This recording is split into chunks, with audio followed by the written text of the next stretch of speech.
Memory can be an interesting concept, my friend, both for kind of stories and life in general.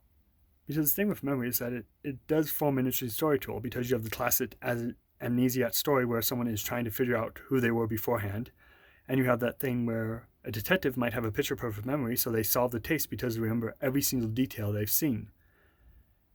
And so, again, it's a tool for telling stories. Another way it can be used is like how it plays into character kind of personalities or character traits, where you have an immortal who may have remembered every single detail, so they are able to spout off stories from history and inform people about what actually happened. Or you have the characters who might have lost that immortal memory to the ages, it's just faded into the background. And on the other hand, you have like genetic memory, where characters can actually inherit memory, like in a species. So if you wanted to have a fraction that is inclined very much one way, you could do that.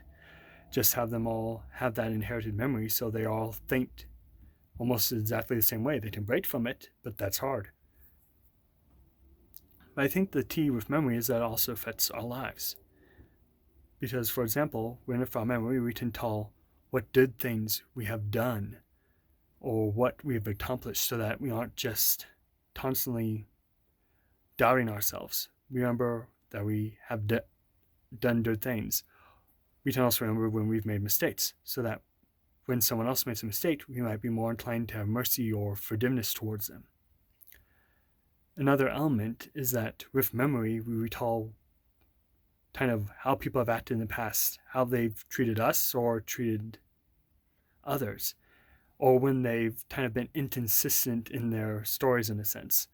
So it can be good to spot when someone is being faked or when there is something where it's like, okay, this person only speaks up when it benefits them or when it's something they care about on the line. They don't do it on the principle basis.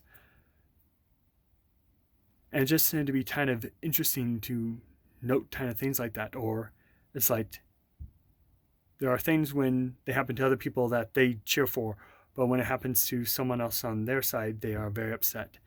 So it just lets us see those examples and remember them and recall them so that we now know how to better deal with that person, or at least how to evaluate what that person says, whether to give it weight or not. But anyway, those are my thoughts on this. But what do you think about it?